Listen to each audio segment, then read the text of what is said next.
कि आप वो शख्सियत हैं जिसने जनरल बाजवा की एहसासात मंजर आम पर लाए हैं, क्या ये दुरुस्त है? ये इसकी ज़ाहिर इन्वेस्टिगेशन चल रही है। इल्ज़ाम तो मुझ पे यही है।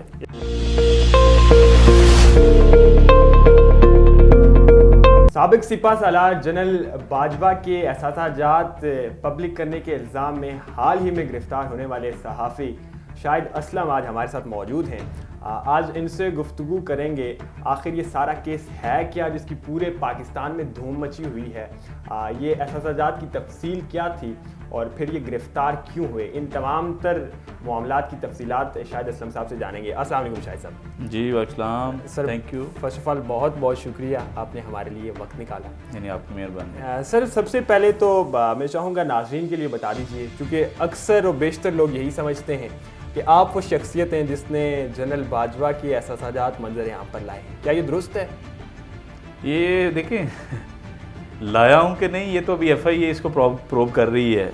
लाइक वो मुझे इसमें की प्लेयर समझते हैं और मुझ पे इल्ज़ाम भी यही है कि आई एम दी वन के जिसने ये सारा डाटा जो है जनरल रिटायर्ड बाजवा और उनके ख़ानदान का जो है वो FBR से मैनेज किया और फिर आगे एक जर्नलिस्ट हैं जो अमेरिका में होते हैं अभी, उन्होंने इसको रिपोर्ट किया फिर।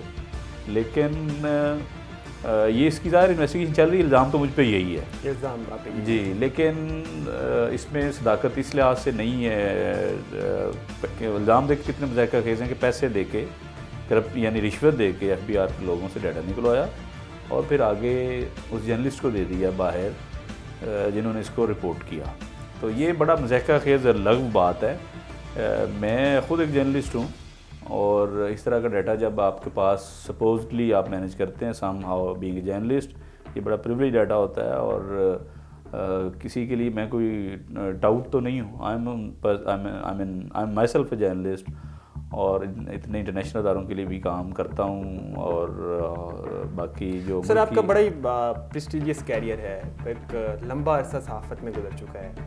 क्या इस तरह की कार्रवाइयाँ या इस तरह से इल्ज़ामात के तहत सहाफ़ियों को पहले भी उठाया जाता रहे? देखें, सहाफ़ियों पे जुल्म और जबर की जो दास्तान है ना, ये तो मुझसे शुरू नहीं हुई, ना ही मुझ पे ख़त्म हो गई। बिल्कुल। ये सिलसिला पिछले 75 साल से इस मुल्क में जारी है, जब से हम आज़ाद हुए। सहाफ़ियों पे मुख्तलिफ़ तरह के जो तशद्दुद है, मार पिटाई है, केसेस हैं, या इवन बहुत से जर्नलिस्ट जो हैं पाकिस्तान में वो कत्ल भी हुए, शहीद हुए इसी अपनी ड्यूटी को सरअंजाम देते हुए। और रिसेंटली अर्शद शरीफ भाई जो हैं वो भी, उनकी शहादत लास्ट ईयर हुई। और ये सिलसिला रुकने वाला, थमने वाला नहीं है। ना उठाने वाले, मारने वाले और तशद्दुद करने वाले जो हैं वो बाज़ आएँ अपने कामों से, और ना हम जैसे जर्नलिस्ट जो हैं ये बाज़ आएंगे हक़ बात करने को, सच बात करने को, जमहूरियत की बात करने को, आइन की बात करने को, रूल ऑफ लॉ की बात करने को और इंडिपेंडेंस ऑफ मीडिया की बात करने को। ना हम बाज़ आएंगे और ना आए हैं, ना आइंदा भी आएंगे। और अभी सेनेट में मैं देख रहा था चंद दिन पहले ही अभी डाटा पेश हुआ है पिछले 4 साल का। बिल्कुल। वहाँ पे 42 जर्नलिस्ट जो हैं वो मर्डर हुए हैं पिछले 4 साल में पाकिस्तान में। It's a huge number. और उसमें बताया जा रहा था कि 50% यानी 22 लोगों का या 21 या 22 लोगों का पता ही नहीं है कि उनका कातिल कौन है। ठीक है, ये इतना बड़ा अलमिया है कि इस मुल्क में जो सहाफ़ियों की जान है वो कितनी अर्जा, कितनी सस्ती है कि जो मर्ज़ी किसी वक्त भी किसी को उड़ा दे, कोई पूछने वाला नहीं इस मुल्क में। और पाकिस्तान इसीलिए दुनिया के चंद उन ख़तरनाक तरीन ममालिक में है जहाँ पे सहाफ़ियों के साथ इतना इस तरह से जुल्म और जबर जो है वो किया जाता है। सर, मैं पर्टिकुलरली आना चाहूँगा आपके मामले पर। जनरल बाजवा की एहसासात की तफसील लीक हुई। आपका एक बहुत बड़ा लंबा एक्सपीरियंस है इदारों के साथ काम करने का। मतलब ये सिलसिले की शुरुआत कैसे हुई कि शाहिद असलम का नाम एकदम से मंजर आम पर आया, आप गिरफ़्तार हुए, पूरे मुल्क में मौचाल रूनुमा हो गया। यहाँ इस्लामाबाद में तो बस खलबली मच गई, मतलब हर कोई दौड़ रहा है अदालतों की जानिब, कचहरी की जानिब, जी जनरल बाजवा के डाटा लीक करने वाला सहाफ़ी जो है वो गिरफ़्तार हो गया। आप क्या समझते हैं आप, कहीं किसी के साथ आपकी कोई ज़ाती दुश्मनी कहीं आड़े आ गई, किसी ने आपको वो पुराने कोई हिसाब किताब तो नहीं निपटाने की कोशिश में इधर ला फेंका? देखें, इसमें तो सबसे बात पहली जो ये है कि जिस तरह से आपने कहा कि पूरी जो कम्युनिटी वो अलर्ट होगी, इसमें कोई शक नहीं है कि मैं शायद वाहिद जर्नलिस्ट हूँ पाकिस्तान का बहुत से मामलात को लेके, पर्टिकुलरली ये जो कम्युनिटी की सपोर्ट को लेके कि जिसके लिए फ्रॉम अक्रॉस द डिवाइड जो हैं वो लोग इकट्ठे हुए। और मैं आई वाज सरप्राइज कि कितनी बड़ी तादाद में मेरी कम्युनिटी के जो लोग हैं वो जिस कैपेसिटी में भी वो हेल्प आउट कर सकते थे वो उन्होंने हेल्प आउट किया, इसको हाईलाइट किया, इसको रिपोर्ट किया, मेरी सपोर्ट में आए, कोर्ट में आए। तो ये बहुत बड़ी बात थी। ये एक बड़ा पॉजिटिव साइन था जो मेरे केस में मैंने ऑब्ज़र्व किया है कि कम्युनिटी के लिए बड़ा हेल्दी और पॉजिटिव साइन है कि इस डिवाइडेड इन्वायरमेंट में जहाँ पे हर चीज़ मतलब पॉलिटिकल और जो सोशल मामलात हैं आपके उसमें डिवाइड इतनी बढ़ चुकी है कि एक दूसरे की बात बर्दाश्त करना जो है ना वो महाल हुआ है, बड़ा मुश्किल हुआ है। तो जर्नलिस्ट भी उसी चीज़ को फेस भी करते हैं। लेकिन मेरे केस में वो सारी कम्युनिटी इकट्ठी होगी। किसी ने ये नहीं देखा कि ये किस अदारे के लिए रिपोर्टिंग कर रहा है या मैं किस अदारे के लिए कर रहा हूँ, या ये अखबार का बंदा है या टीवी का बंदा है, ये एंकर है या रिपोर्टर है, कोई डिवाइड नहीं किसी किस्म की सारी कम्युनिटी इकट्ठी हो गई और ये बड़ा प्लस है। और इसी तरह हमें मिलजुल के इसको करना पड़ेगा।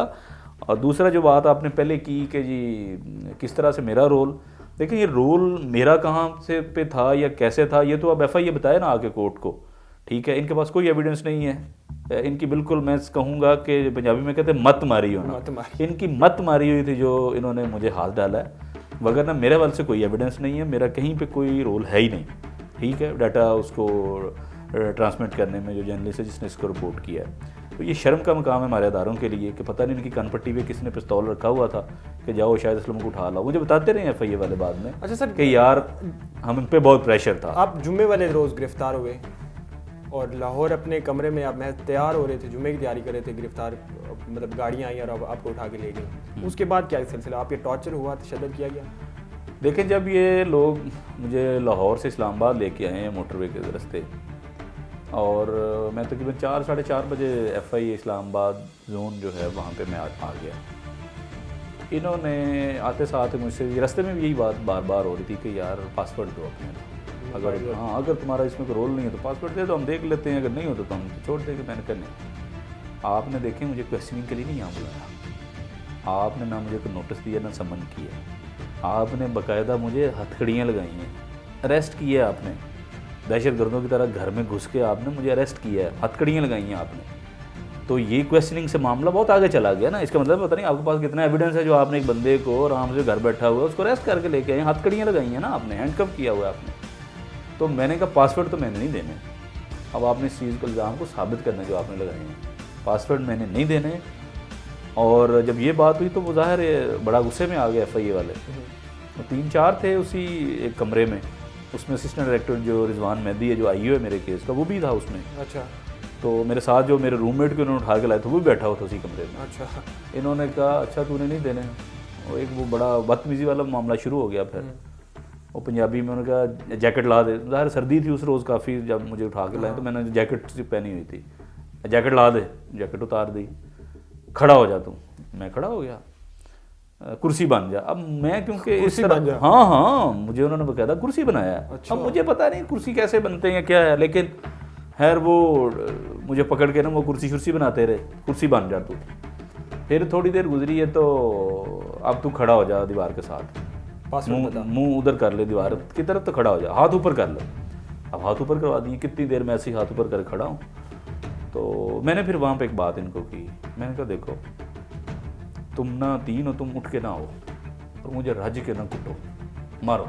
अच्छा। हाँ जितना तशद्दुद करना है करो, हड्डियाँ भी तोड़ो, लेकिन मैंने कहा मैंने पासवर्ड नहीं तुम्हें देने, तुमने जो करना है वो करो, पासवर्ड मैंने नहीं देने। इन तीनों को मैंने कहा जो FIA उस वक्त कमरे में 3 या 4 FIA के लोग थे, इंक्लूडिंग IO असिस्टेंट डायरेक्टर जो रिजवान मेहदी है वो भी। ठीक है। मैं उनको कह रहा हूँ, मैंने कहा मेरी अब दीवार की तरफ मुंह है और इनकी तरफ कमर है मेरी, मैंने कहा तुम जितना मर्जी उठ के मैं इन्वाइट कर रहा हूँ, मैंने कहा मारो, अब ये पोजीशन तुमने बना ली है ना मेरी, तो कुटो फिर उठ के, पासपोर्ट मैंने नहीं देने। और मेरा रूममेट मेरे साथ उस कमरे में बैठा हुआ देख रहा है सारा कुछ। उसको फिर इन्होंने ये किया, उसको जब ये सिचुएशन बनी तो उसको ना इन्होंने कहा कि तुम दूसरे कमरे में आ जाओ, तुम्हारी स्टेटमेंट लेते हैं। उसको उठा के उधर ले गए, तो ताकि ये विटनेस ना बन जाए कि हमारे सामने ये तशद्दुद होता रहा है, ये इसीलिए उन्होंने किया होगा FIA वालों ने। तो मेरी क्योंकि उधर कमर थी, अब जब मैंने ये बात उनको की है ना तो फिर वो पीछे हट गए हैं आपस में। उन्होंने पता नहीं आँख में टक्का क्या किया, क्या इशारा एक दूसरे को किया, फिर उसके बाद उन्होंने हाथ नहीं लगाया। लेकिन ये सारा कुछ उन्होंने किया ये बड़ा, बल्कि उस दिन भी आप जब आप अदालत में पेश हो रहे थे तब भी लोग आपको पूछ रहे थे, साथी साहब सारे जो आपके साथ वहाँ पे यकजहती के लिए और आपकी कवरेज के लिए मौजूद थे, सभी पूछ रहे थे। आपका एफआईए के साथ बड़ा करीबी ताल्लुक रहा है, साल से आप एफआईए को कवर करते रहे। फिर मतलब आखिर ऐसी क्या मामला पेश आया कि बगैर किसी नोटिस के, बगैर इतला दिए आपको यूँ उठा के ले गए और फिर इस तरह का आपके साथ रवैया रखा?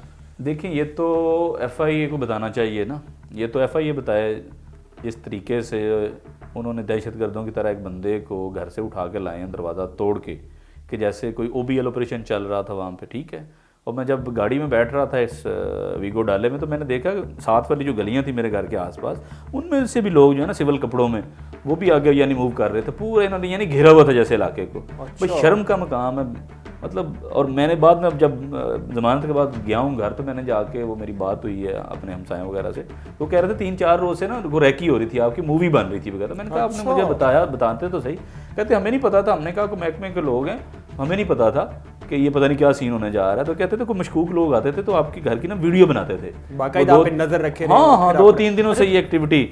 और बाकी जो रोल की आप बात करें, देखें मुझे उठाया, अब मुझे तो इन्होंने यही बताया ना कि जी आपका एफबीआर के एक बंदे से जिसको हमने इस केस में अरेस्ट किया, उसके साथ आपकी एफिलिएशन है, आपकी दोस्ती है। मैंने कहा हाँ दोस्ती है, एफिलिएशन है, तो क्या इस बुनियाद पे आप मुझे उठाएंगे? मतलब मेरा कसूर क्या है इस सारे मामले में? भाई अगर इस बुनियाद पे आपने उठाना है ना, मैंने तो एफआईए वालों को कहा है, अगर इस बुनियाद पे आपने लोगों को पकड़ना है ना, फिर लॉकअप में मेरे साथ मोहसिन भट्ट को भी बंद करते आप, डीजी एफआईए को भी। मेरा तो उससे भी बड़ा ताल्लुक उनसे भी है, सारों से है, कांस्टेबल से लेकर डीजी तक। हर बंदे को मैं जानता हूँ, सारे मुझे जानते हैं, क्योंकि मैं एफआईए पिछले 12-14 साल से कवर कर रहा हूँ और हर बंदे को मैं जानता हूँ। अच्छा सर, जब आपको गिरफ्तार किया गया, पीछे आपकी फैमिली का रिएक्शन क्या था? डेफिनेटली आप एक ज़रा आप गांव में शायद हुई होगी आपकी फैमिली, पीछे उनका क्या रिएक्शन था? कितना ज़्यादा उन्होंने टॉर्चर बर्दाश्त किया, कितना मेंटली प्रेशर बर्दाश्त किया? देखिए, मेरी फैमिली को तो तकरीबन 24 घंटे तक पता ही नहीं था कि मैं हूँ कहाँ पे। नोबडी न्यू कि मैं हूँ कहाँ पे, कोई राब्ता नहीं है और किसी को पता भी नहीं है। मेरी तो रात जब मुझे उठा के लाए हैं, 12 बजे उन्होंने उठाया है दोपहर में, और रात 10:15 बजे उमर चीमा से बात हुई लॉकअप से जी कि जी मैं यहाँ पे हूँ, मुझे गिरफ्तार किया, मुझे इन्होंने गिरफ्तार किया है, आप जो है वो मेरे लॉयर को बताएं, और 1-2 और चीज़ें थी जो उनको मैंने शेयर की। तो उन्होंने फिर ट्वीट किया रात 10:24 पे।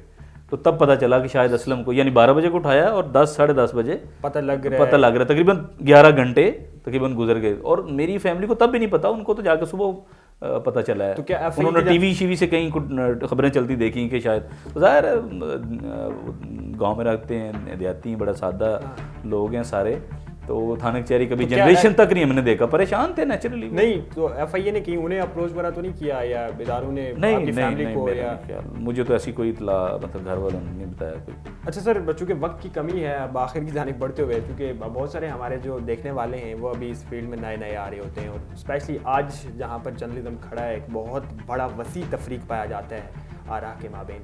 आप पैगाम क्या देंगे, चूँकि ऐसा एक तासुर बन चुका है कि प्रोडक्टिविटी जर्नलिज्म से ख़त्म हो रही है, यानी कि आपकी तरह की जो इन्वेस्टिगेटिव स्टोरीज़ यानी आप BBC और दीगर बड़े बड़े इदारों के लिए करते रहें, वो अब कहीं ना कहीं सहाफ़त से ख़त्म होता जा रहा है। आखिर में जल्दी से क्या पैगाम देंगे? नहीं देखें, पैगाम देने की मैं उस तरह से कोई पोजीशन में नहीं हूँ। मैं भी आपकी तरह जो है एक मिड करियर जर्नलिस्ट हूँ। आप चलें, आपने कहा अगर आपका सफ़र शुरू हुआ है तो बात बड़ी सादा सी है कि जर्नलिज्म ख़त्म नहीं हो रही। जर्नलिज्म में जो है वो चेंजेस आ रही हैं बड़ी तेज़ी से, और हमें उसके साथ उसको ढालना होगा। लेकिन मैं ये बिल्कुल for the sake of record ये बात कर रहा हूँ कि जर्नलिज्म कहीं नहीं जा रही। उसकी वजह जर्नलिज्म कहीं नहीं जा रही, प्रोपेगेंडा उड़ जाएगा आपका, झूठ जो मर्ज़ी आप करते रहें, वो जो है वो नहीं ज़्यादा देर चलने वाला। किसी पार्टी के तर्जमान नहीं बने आप, उसके स्पोक्स पर्सन नहीं बने आप किसी पार्टी के साथ। अगर आपकी, क्योंकि हम इस सोसाइटी में, हम किसी मुआशरे का हिस्सा है ना, जर्नलिस्ट भी इसी मुआशरे का हिस्सा है। बिल्कुल, आपकी पसंद नापसंद भी होगी, पॉलिटिकल पार्टियों को लेके भी, मतलब शख्सियात को लेके भी, आप वो रखें अपनी ज़ात की हद तक, वो आपके काम में रिफ्लेक्ट नहीं होनी चाहिए। आप अगर सपोज़ किसी पॉलिटिकल ABC लीडर को पसंद करते हैं, ABC पार्टी को आप समझते हैं कि आपकी इंक्लिनेशन उधर है, आपके काम में उसकी रिफ्लेक्शन नहीं आनी चाहिए। ये डिसऑनेस्टी है बिल्कुल। और बाकी आपका जो है वो किसी तौर पे भी ये नहीं होना चाहिए कि आप किसी पार्टी के पेरोल पे हैं या तर्जमान हैं, या क्योंकि बहुत से लोग होते हैं जो आमतौर से पैसे लेके शायद जनाब उसकी कर रहे हैं। पैसों का मसला नहीं होता, बाज़ लोगों की अपनी एक ना पर्सनल जो इंक्लिनेशन होती है ना, वो किसी खास पार्टी इंडिविजुअल की तरफ होती है, वो आप रखें, लेकिन काम में आपका रिफ्लेक्ट नहीं होना चाहिए। अपने काम पे फोकस करें, ट्रुथफुल जर्नलिज्म करें, मेरिट पे काम करें। जब आप ये सारी चीज़ें करेंगे तो मैं नहीं समझता कि आपको कुछ ज़्यादा तंगी तकलीफ कोई देगा। फिर आपकी कम्युनिटी भी आपके साथ खड़ी होगी। अगर आप प्रोपेगेंडिस्ट हैं, आप प्रोपेगेंडे में इन्वॉल्व हैं, यूट्यूब और रेटिंग के चक्कर में आप, लाइक और डिसलाइक के चक्कर में हैं, रीट्वीट के चक्कर में आप, तो फिर आपके लिए मसला यकीनन बनेगा। एक वक्त के बाद वो ये तमाम अपनी क्रेडिबिलिटी जो है ना, क्रेडिबिलिटी और इंटेग्रिटी, ये सेल नहीं है जर्नलिस्ट की, ये it is not for sale. उसको प्रोटेक्ट करें, आप मेरिट पे काम करें। और मैं समझता हूँ काम का तो बड़ी स्पेस है, क्योंकि क्वालिटी का काम बहुत काम लोग कर नहीं रहे। लोग व्यूज़, ट्वीट्स और रीट्वीट्स के चक्कर में पड़ गए हैं, डॉलरों के चक्कर में पड़ गए हैं। इसी वजह से शायद आजकल ये तासुर बन चुका हुआ है कि कहीं ना कहीं प्रोडक्टिविटी खत्म हो रही है। लेकिन शायद साहब ने बड़े ही अच्छे और मुदल्लल तरीके से इसकी वजाहत कर दी है। इंशाल्लाह आने वाले वक्त में मजीद शख्सियात के साथ भी आपकी खिदमत में हाजिर होते रहेंगे। इजाज़त दीजिए, अल्लाह निगहबान।